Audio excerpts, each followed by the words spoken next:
Hi, friends. This is Dorothy with AARP Alabama. We hope you are all healthy and well. Today, I want to talk to you briefly about identity theft and identity fraud. Identity theft is the top most reported fraud in Alabama with over 8,000 reports annually. Today, I will talk about what identity theft and identity fraud are and how you can protect yourself.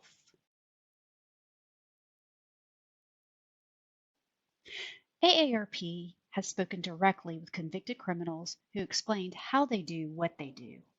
Identity thieves have high and low tech ways of stealing your identity, and we have high and low tech ways of protecting ourselves. We'll tell you about them through the course of this discussion.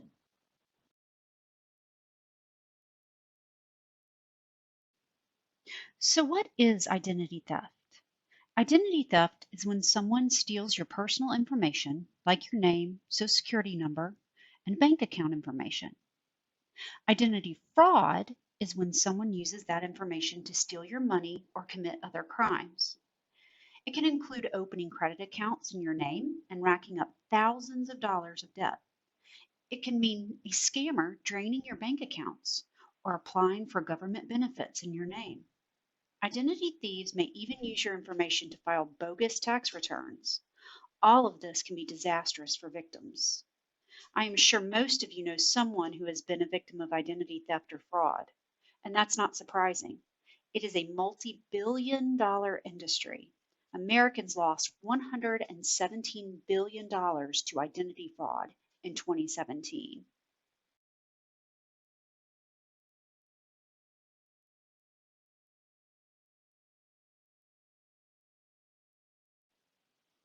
There are many ways we may be leaving ourselves vulnerable to identity theft.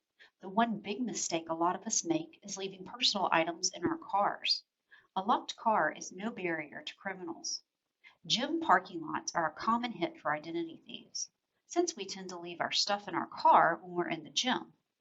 Another big target is shopping mall parking lots. Another way identity thieves attack is by trolling for mailboxes.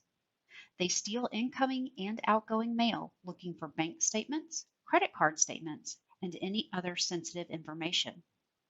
They can get a hold of your existing accounts and drain them. And they can use your identity to set up new accounts in your name and rack up thousands of dollars of illegal purchases. Some other ways we are making ourselves vulnerable to identity thieves are not securing smartphones, laptops, tablets, and other devices with a passcode, using the same password for all of your devices and online accounts, trashing or recycling sensitive material, including credit card offers, instead of shredding them, and opening or responding to emails that ask for sensitive personal information like social security number or bank account information. This particular scam is known as phishing.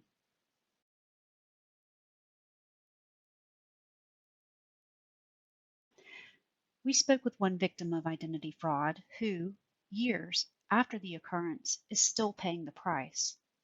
She didn't have online access to her bank and credit card accounts or her credit reports, so the thief set up access to all of them using the victim's social security number and her mother's maiden name.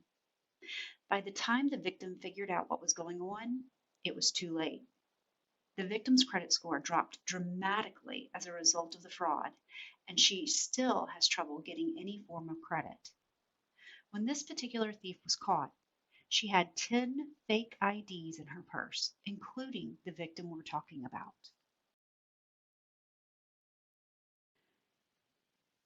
So, after learning how easy it is for our identities to be stolen, let's talk about some low tech and high tech ways of protecting ourselves. Here are some low tech ways. Buy a locking mailbox. It's not expensive to buy a mailbox that locks. You can find them online or at a big box store, and prices generally start around $40. Never leave personal information in your car, including your wallet, phone, and computer.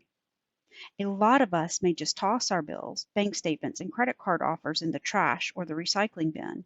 It is much safer to buy a micro-cut shredder and shred materials so dumpster divers can't steal your identity. Check and monitor your credit reports. Your credit report is a point-in-time record of your loans, credit cards, and your payment history. It also typically includes your address and employment history. It's important to monitor your reports to make sure the information on them is accurate and that someone hasn't used your identity to open an account in your name. Federal law allows each of us to get a free copy of our reports each year from the 3 credit reporting companies, Equifax, TransUnion, and Experian. The site annualcreditreport.com is the only website where you can get your free reports. Ignore radio and TV ads that send you to a different website. You can choose to spread out your 3 reports throughout the year, say January, May, and September, so you can see what's happening throughout the year. Now for some high-tech actions we can all take to protect ourselves from identity theft. Instead of getting your bank and credit card statements by mail, set up online access to your accounts and keep a close eye on activity in them. Be careful when using public Wi-Fi. Don't make purchases or access banking accounts when you're at the coffee shop or in any other place that has free public Wi-Fi. Save those activities for when you're on a secure network. Many of us have devices and online accounts and have passwords for them. A lot of us might use the same password for everything, or use something that's easy to crack, like a birthday, a pet's name, or the word password. It's extremely important to use different passwords for each account or device and to make them hard to crack.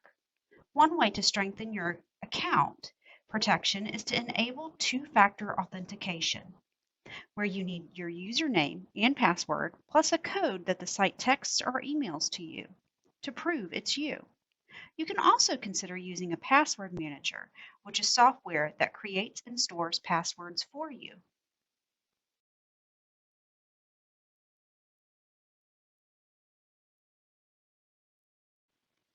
I encourage you to visit AARP's Fraud Watch Network. You don't have to be a member of AARP to access it. In addition to free information and resources online at aarp.org/fraudwatchnetwork, you can sign up for free watchdog alerts that you'll receive by email every 2 weeks. The alerts will keep you up to date on the latest ways criminals are targeting victims. On the Fraud Watch Network site, you can also take advantage of our scam tracking map, where you can report scams and read about scams reported by others around the country and close to home. Also, on the Fraud Watch Network site, you can find out what to do if you or someone you know has been victimized. You can protect yourself, and AARP is here to help.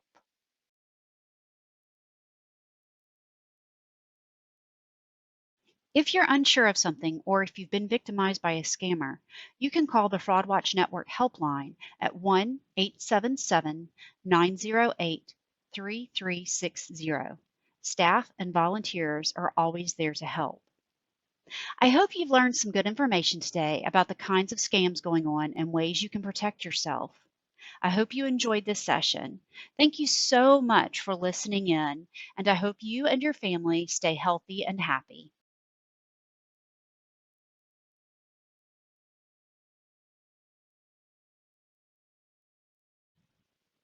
AARP Alabama thanks you for joining us today. Please visit our website at www.aarp.org/AL for more information. Keep up with us on Facebook at Alabama AARP and follow us on Twitter at AARPAL. Thank you.